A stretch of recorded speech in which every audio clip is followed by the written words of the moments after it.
You're watching Honoring the Armor podcast, hosted by Coach Nikki M. Welcome, friends and family. Thank you so much for joining us. We are so happy to have you here on another episode of Honoring the Armor. We are here with our esteemed guest, Miss Helene. Hello, Miss Helene. Hi, Nicole. How are you? My sister used to say, "Blessed by the best and highly favored." So Okay. that's what I'm feeling today. All right. I love that. Blessed by the best and highly favored. Highly favored. Well, we are happy that you're joining us today. Thank you so much for coming on this journey with us. Thank you for having me. I'm so glad you agreed. I know it was a rainy, hard, rainy, cold day. I'm glad that you made it. I'm sure that we're going to have just some rich dialogue. I do want to just start with sharing just a little bit more. You know, I have talked about that journal, right? Yes. That I gave my mom that last Christmas. She brought with her when she came to spend the night. And she had been working on it for, I don't know, I can't tell you how long, right? And it just takes her through the early years, the teen years, the young adult years, her full adult years. And the objective, right, is for her to write in it about herself, about her experiences, her thoughts, her feelings. And then I read it. And we talked about, she gave it to me and, just here. And don't ask me any questions, And I said, oh, okay. And I was so happy to have it. And, I did ask questions. I told her, no, I wasn't going to ask any questions, but we know I did. And I waited late that night. Everybody was asleep. And I curled up with like some tea or something. And I read just whatever part she had written in. Whatever she skipped, she skipped. And what she had written just like my world opened up, right? And my heart opened up, my world opened up just to have that closer, deeper glimpse of her, right? And who she is as a person and as a woman and who she was as a child, because I definitely didn't have a pulse for that. So just thinking about what I've shared about that, just my story of growing up with her and growing into a adult daughter who has such a longing to know her fully. When we think about that, why do you feel like for yourself this was an important conversation to be a part of and to have this conversation? Why do you feel like that? Is my question to you first. Yeah. Why did that make you feel the longing? I think the longing itself, I think, is individual because certainly, and one of my prior guests talks about this, there are people, not just adult daughters, but adult sons, right, who don't have a longing to know their parents as people. They are very happy to, my dad is my dad, and that's the only way I want to know him. That's my dad. Yeah. My mom is my mom, and I just want to know her as my mom. I don't want to know her as a woman or as a person, right? And so I think just like that is an individual way of being, and that's an individual stance. I think my longing is individual, right? Okay. And maybe the Lord put that longing in me, right? To not just want to see my mother as a person and as a woman, but the desire to fully know her that way, that could have been a desire that the Lord, like a seed that the Lord planted in me.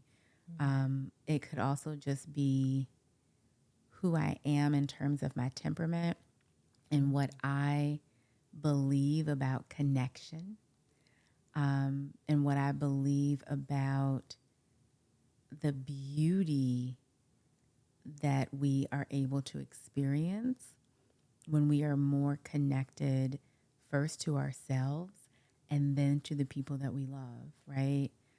So I think all of that is probably why, for me, in my late 20s, that hunger came, that desire was birthed in me to really want to know her.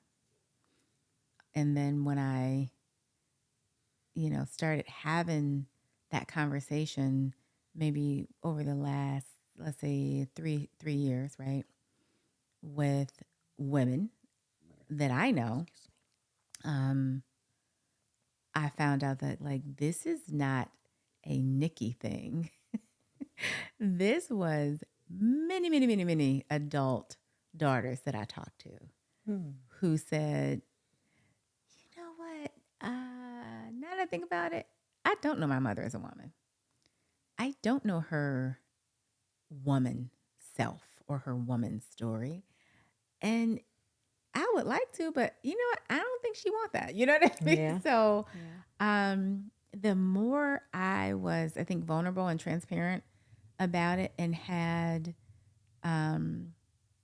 conversations about it, the more for me, I thought like this is an important conversation to have. This is something that we're not talking about.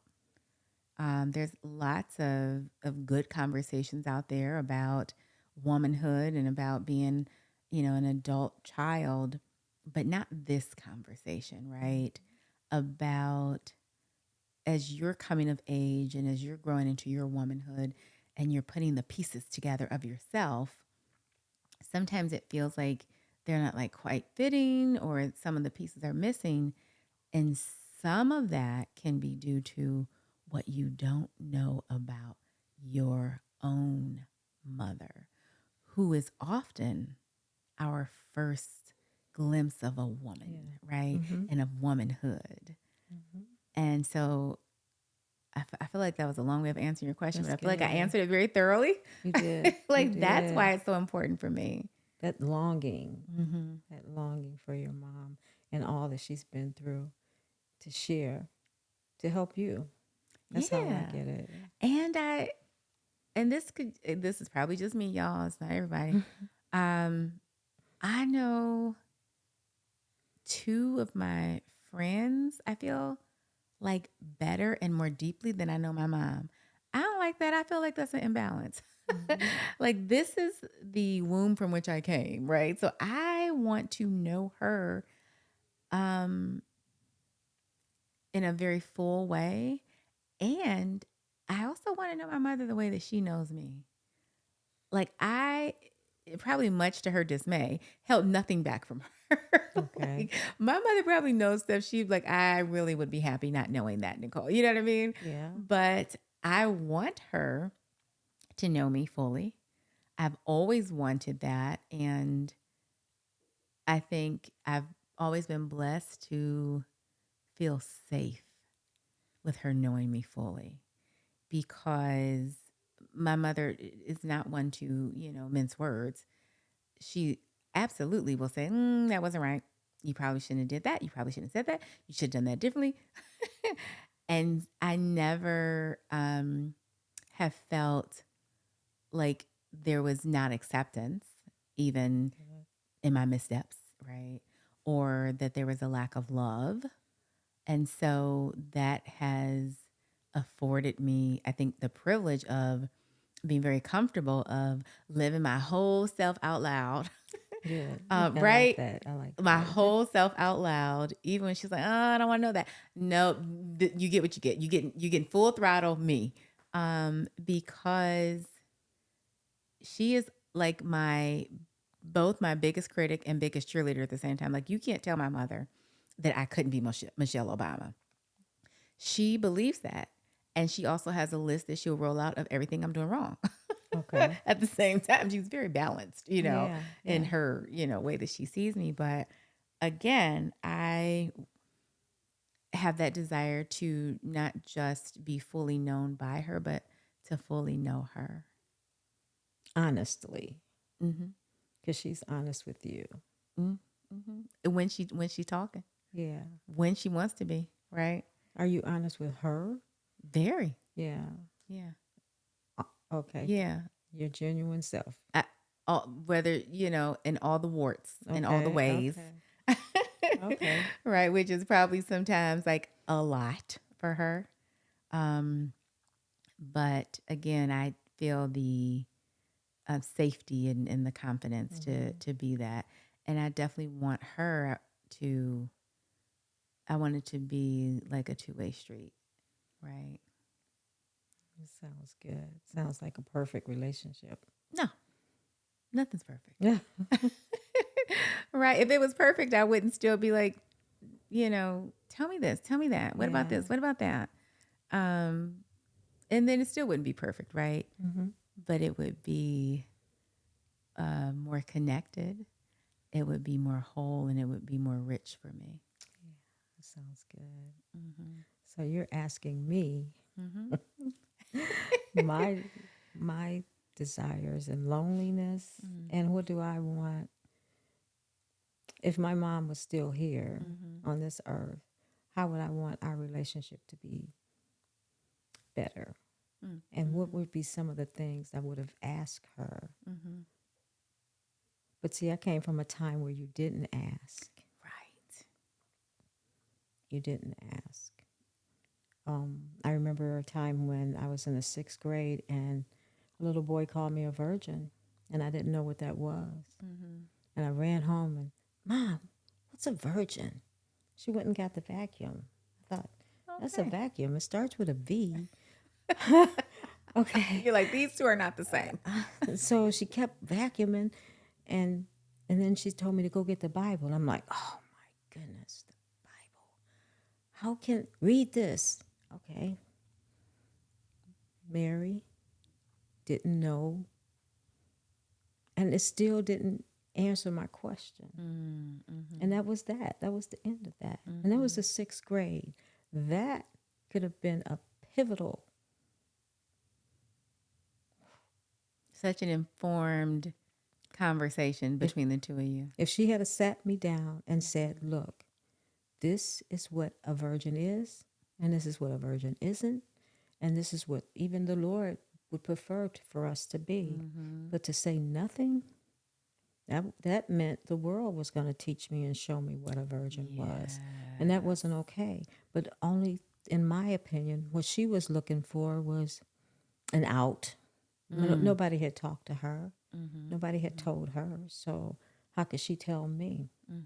So that's why I'm glad you're doing this, and you're forcing us to come with ideas and thoughts of how we can do better.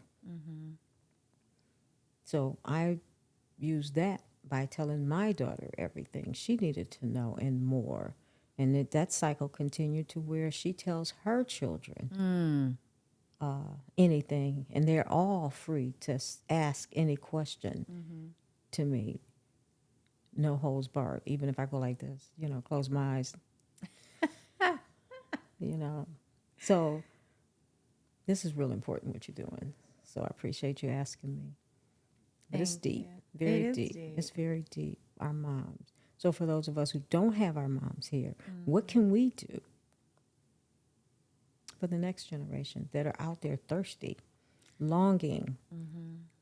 And there are those who don't have moms. They don't have grandmas. I'm really speaking to the foster kids, the girls. Right. They're in foster care. Which model are we going to follow with so many different people telling us what to do, My sister in Columbus has a heart for teenage foster girls, which is the hardest group. The first, she has to meet their needs, clothe them. I was going to say the basic needs. She found teenage girls that didn't know how to keep their hygiene, had never had clean underwear. They only had used, and she's teaching them. And people have their issues about foster care, but Sure. What are their thoughts? How do they feel? And that combines the world that we live in. These are the adults that's going to be taking care of us. Right. So, okay. I hope that answered your question. That answers my question. That answers my. It also stirred up another question in me.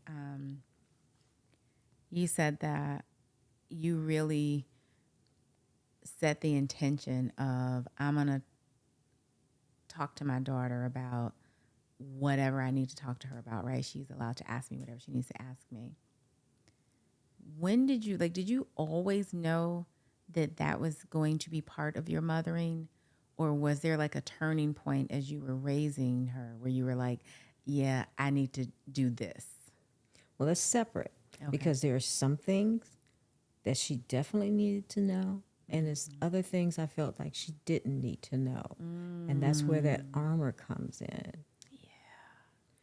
She needed to know how to care for herself, her body, her brother, her friends, relationships. She needed to know that. But I felt, did she need to know about the things in my past that had hurt me so bad that I couldn't even speak on? And so that's what I'm now trying to figure out, since you've pulled it out of me. Oh, Lord. You did. You pulled it out of me to a point where I was talking to a friend at church today, and I told her that thing that I had never told anybody. I said, I'm getting ready, pray for me. I'm going to be on this podcast, and I'm going to, I just, and she said, well, what is it about? And I said, the armor. And she's like, what's the armor? I said, well, I feel like the armor is what protects you. That's right. And also what protects them, the kids, from you. So, and I told her, I said, you're the second person I've only told this in 50 years, okay? And it just, and afterwards she said, you know what? You've encouraged me to talk to my adult daughter because I have secrets that I feel she needs to know. Look at you. Look at you. This is what happened. I always put the tissues over there for the guests. Look at she's making me misty, y'all. Oh, but I can't move. She's making me misty. Miss Helene. What courage and self-love is that? That I would tell her? Yes. And that was the Lord. I think it was time to get it out. And I told her, I said, you're the only second person that I've told this. In life. In life. And she says, I told her the first one was in my daughter had taken me to she did an event at a women's shelter.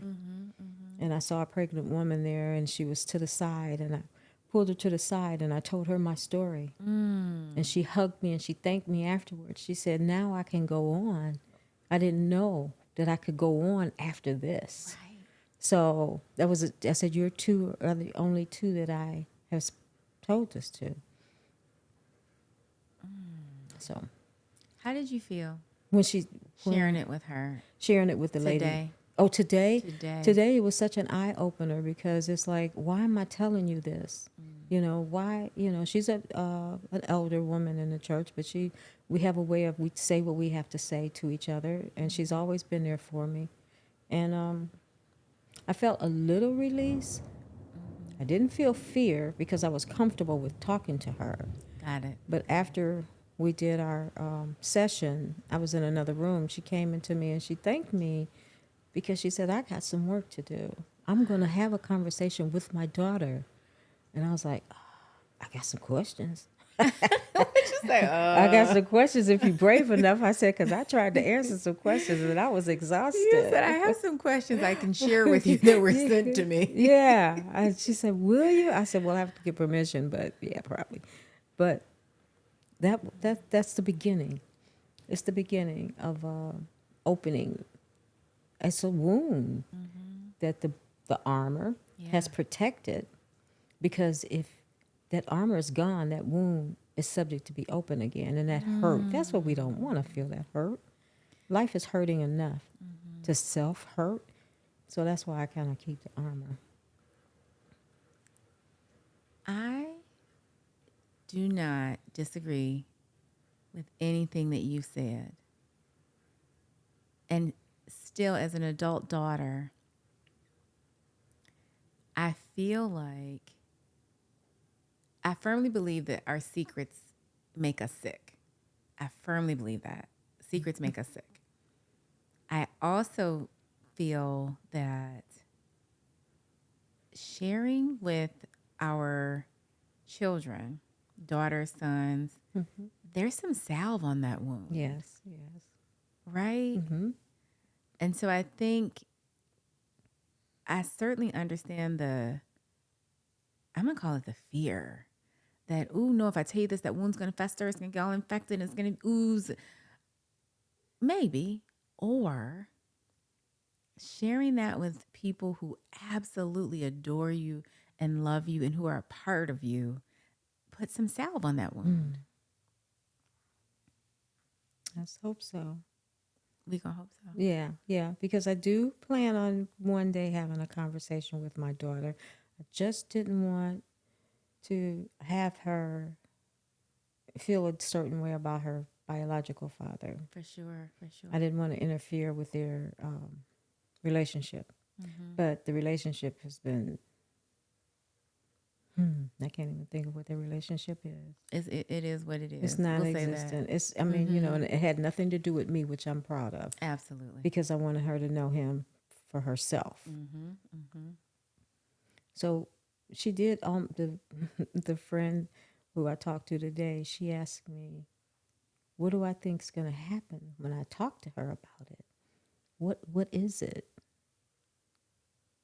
I love that question. And I said, I don't know. I think I'm afraid. I'm afraid because on my way over here, I was answering that question, thinking, what was the fear? What is the fear? And it was a fear that he put in me years ago, over 50 years ago, that he would do if ever I mentioned it. And so that fear carried 50 years. Wow. That's a fear, and it was a deep, deadly fear. Yeah. And so I believe in my subconscious, I still believe that he would do what he said he would do. And I didn't think, I was not ready for, and I'm still not ready to lose my family over that. No. But that was the young me. That was a 20, 25, 30-year-old woman that he put that fear in. And there was nobody to say, I couldn't tell anybody. If you ever tell, it's not, I won't hurt you, I'll hurt your family. And so there's that barrier. It kept getting bigger and bigger. So now I have to not only protect myself, I have to protect my unborn child, and I have to protect my family. All that's on a 30-year-old woman who has never experienced any type of discontent, violence, or anything. Most violent thing that happened in my house was my mom threw a cup at my dad. You know, It probably was empty and everything. it was. It was empty. And she It was missed. plastic. And she missed. Fear is very powerful. And lasting. So that's what I have to do. I have to figure out how not to believe the fear. Right. Because if I stop believing the fear, it'll disappear. Yeah. As long as I believe it, I give it life. Oh, you give it so much power, and it grows, and it's what you feed, right? Yeah. But how do you stop feeling something that you've been carrying your whole adult life and not believe it, especially when that person is still on this earth and capable of doing everything he said he would do? That's hard. We gonna have to pray about that. 'Cause Yeah. how do you release that? Well, my friend, she said, what would happen if you just say it? What would happen if you would tell people? Because today in one of our sessions, You thought she was talking just to you, didn't you? yeah, that's the only part. I'm doing other things, and then I heard that. I'm like, oh my goodness. So your story can help, Yes. but you have to be able to say it. You do. You have to be able to say it, and that's part of the reason why we're sitting here, right?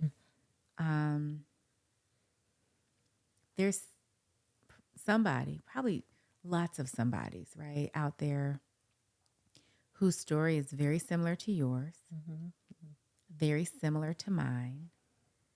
It's not just women, it's also adult men. And some of them have been like wondering, like, what is it? Why do I feel like mostly connected to my parents, but why do I feel like there's like just a little part of them I can't access? I don't have access to. What is it? And maybe similar to myself, when they were younger, they didn't have language for it. They didn't have the I feel like emotional inventory for it. And now that I do, and I understand it, and I know that I'm not alone, I do feel like having these conversations will help people. And I feel like it will also inspire courage and connection. There's a lot of courage in vulnerability. There's a lot of courage in saying, I'm going to move forward even in the face of fear. Like, that takes incredible amounts of courage. And I think that these conversations and these stories can help people. And I think they're so relatable, right? It's not just you. It's not just me. It's so many people out there who've had these experiences, especially when we talk about, I love the way when you start talking about your mother, you said back then, right? We didn't ask. I am so certain that my mother didn't ask my grandmother questions. I don't even think I asked my grandmother questions that I think about it. Yeah. And I was born 20 years after my mother. So absolutely, I'm sure she did not ask my grandmother not a thing. There was nothing to be asked. You didn't ask questions, right? You didn't even ask what we're having for dinner. You didn't ask. No. You just, it was. This is what it is. It is. You better eat it all. Or not. Yeah. So that was a culture thing. That was a culture thing, which is a really good thing to think about and reflect on. We have some personal reasons why parents may wear armor. You certainly have shared just something so raw about where your armor has come from.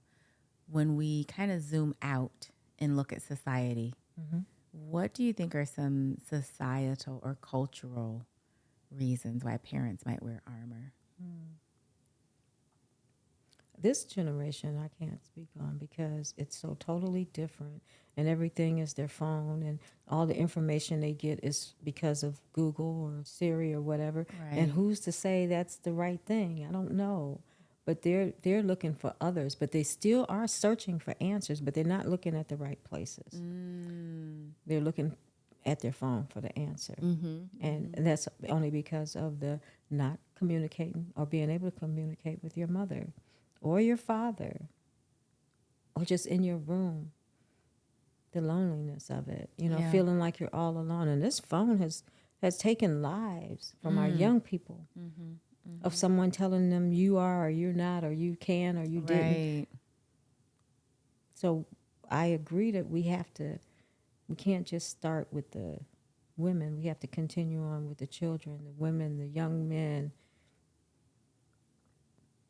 The perfect place to me would be to start in the juvenile system. I have a granddaughter who works in juvenile corrections, and she says, Grandma, they just want to be loved. Yeah. She said, because they keep coming back to, I said, why do they keep coming back? Keep doing things to come back because they know that they are safe. They have a room, they have food, and they have somebody looking out for them. So I'm talking to her about how she can make a difference in their life. Yeah. One person can make a difference. So she can start talking to them. Absolutely. So Absolutely. that's my hope. If I sit down with your daughter and I asked her about knowing you as a person and as a woman, what would she tell me? Actually, she did it in a sermon. She did. About me. Why you shake your head? And she said it from the pulpit. Sometimes I have to mother my mother. And I'm like, did she just say that in the pulpit? Loud. In the pulpit? Yeah, sometimes I have to say, no, Mom, you can't do that. And I was like, wow, because I was not in the church. My parents grew up arguing about church. He was primitive Baptist, and she felt she needed to have some kind of feeling in the church. Sure. She needed the spirit. She wanted to feel the spirit. So they argued every Sunday. So 18, I was like, I'm done with church. So eventually down the road, I found a church that I could be myself in. But my daughter would say that her grandmother was the one who led her to Christ because she led a godly life. She took her to church 2 or 3 times a week. She just sat with her and talked with her. All the things she didn't do with us. Okay, I mean, my daughter would lay in the bed with her, and they just talk for hours. Here now, I realize that my mom had a heart condition. At age 37, she was diagnosed with a heart of an 85-year-old woman. Wow. And so she had 8 kids. So we always saw her telling us what to do, but she was doing it from the bed, laying down. And we just thought, nothing, that's just what mom do, But her heart was tired, and was comfortable for her. So my daughter loved laying in the bed, talking with her. Yeah, so that's what she would say. She learned a lot from her grandmother. From me, she learned survival skills because I had to teach her how to survive from day one. It's just us, and this is how we're going to survive. Now, let me tell you what the story that I'm telling myself about that. Because I also learned survival skills from my mom. I learned that I should always be able to take care of myself. I learned how to take care of myself, that I should always have my own money, make my own money, pay my own bills. If I can pay my own bills, I can make my own decisions. So on and so on and so on. But I didn't learn in that was who she was as a woman and as a person. Because that surviving was in the forefront. So I also didn't see her vulnerability because she was teaching me survival skills. When you were making sure that your daughter could survive, do you think you were also able, or did you share your vulnerability and who you are as a woman with her? I think I did it as a way of saying, I'm trying to help you not make the same mistakes I did. I want to spare you. Yeah. And her answer was, Mommy, let me make my own mistakes. So what can you do with that? Let her make her own mistakes. She made her own mistakes and just be there as a backup for her. Absolutely. Absolutely. So, we've talked a little bit about personal factors. We've talked about societal factors and just understanding how complex parenthood can be in general, right? What's your hope for the future of, I call it society just cutting parents some slack. And, can parents catch a break? But what's your hope for how maybe society will transform so that parents don't feel the need to wear so much of that armor? Because I'm an educator, early childhood, I think everything starts from the kids. They say it's no manual on how to be a mother or how to raise a child. A child will show you the manual. Okay. They'll show you. They'll act out. Just watch a child. They'll act out until, if you just leave them alone, they're like, okay, I'm done with that. That didn't work, so let me try something else. So a child will lead. And if you follow that child's lead, that's when your conversation comes in. Oh, did you remember when I told you kept turning somersaults, you was going to hit the corner of that table? That's what happened. You didn't listen. So now you got that bump on your head. and you're crying and you're sad, and I feel your pain, but it could have been avoided. So next time, what are you going to do? Not do the somersaults. Not do the somersaults in the house. How about doing it outside? It's a whole conversation. Kids, it's the children. They're going to be the ones. Absolutely. They can teach you. Yes, they can. They're honest. They don't lie. To a fault. And they'll argue, fight, and then within 5 minutes they're playing, and that's my best friend. Yeah. So if we learn how to be like that, say what we got to say, I love that. and then go on with our lives together. Do you know that's something? Kids really do have that capacity, and as adults, I feel like we lose that. We are like, she hurt my feelings, And I'm mad. I cannot rebound from this. Right. And you're right. If you watch kids, yes, they're mad at 7:26, and then at 7:37, It's done and over, and they won't give it another thought. that's right. That's my friend. Absolutely. That's good. These are some good nuggets, y'all. Pay attention. Okay, these are some good nuggets. Now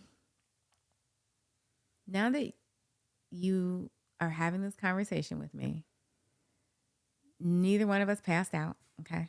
No, we made it. Nobody dropped dead. No. There was no poof. No, only a half a tear. Only half a tear. You had such a good conversation before you came here, and just have taken such a courageous step. What you gonna be doing after this? Tomorrow's Mother's Day. Yes, it is. Tomorrow's All Mother's day long. All day long. Mother's Day. And children all around the world. Some have their mothers and some don't. Yeah. And so it's a very emotional day for a lot of people. Even though sometimes they'll have their mother here, and sometimes their mother is not. Sometimes their relationships are good, sometimes it's not. But one thing we can all agree is that we all have a mother or have had a mother. That's right. So that's one thing we all have in common. So my wish today is that we get through tomorrow, which I do, and I take one step, one holiday at a time, because having multiple griefs in my life has trained me through Grief Share how to go through these holidays without breaking down. So I change them up. For example, my daughter, Mommy, what do you want to do?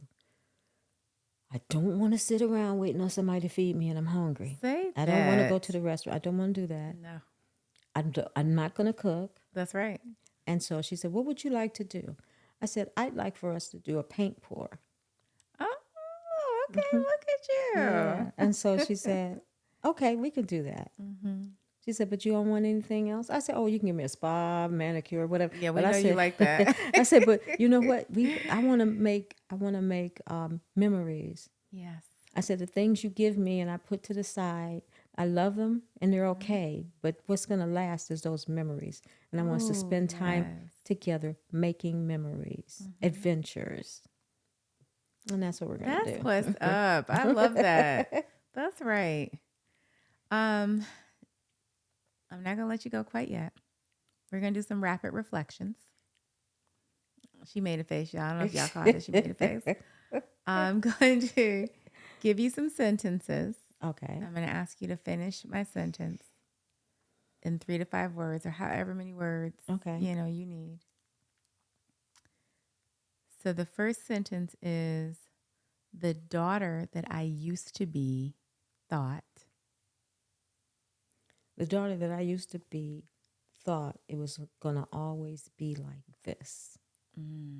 That nothing was ever going to change. It was going to always be like this. That's right. The daughter that I grew into knew. The daughter that I grew into knew my past and decided to bring it into my future and my present.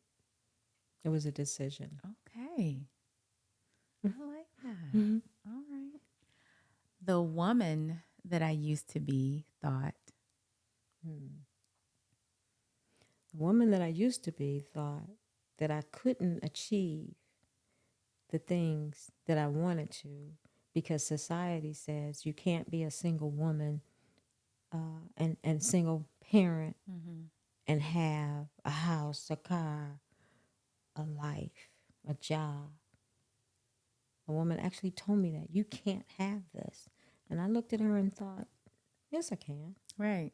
Yes, I can. I have a house, 2 cars, a husband, That's right. dogs, cats, whatever I want, I can have. But one person told me that I couldn't.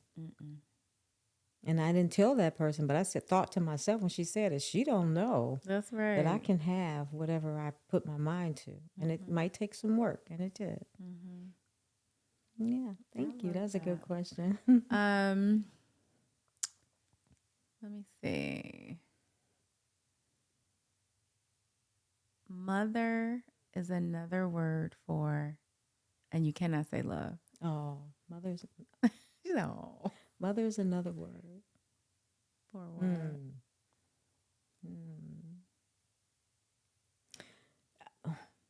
For mama, I think of there was a panda thing on the video, TikTok.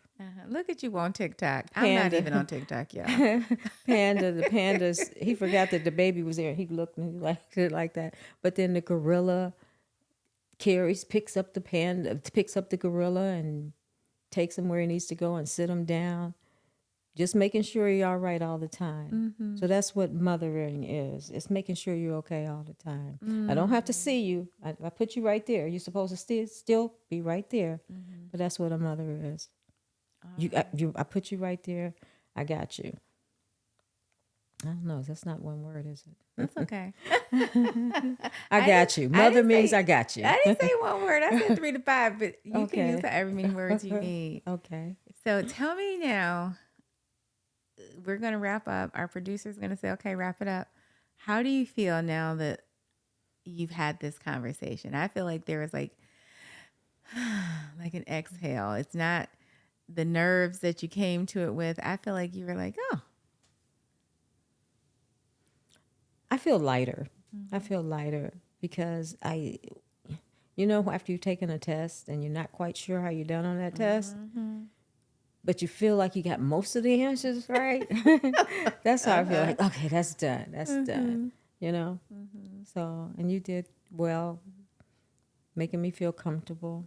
Daniel made me feel comfortable because it's heavy, it's deep, it's heavy, it's a lot. But it's needed. And so I'm so proud of you. That's the godmother in me that so proud of you for stepping out into an avenue that hasn't been touched the way you're touching it. Thank you. I just want to continue hearing people's stories because I think with that I hear their hearts. And I think our hearts are filled with so much, right? They're filled with joy. They're filled with pain. They're filled with fear. They're filled with hope.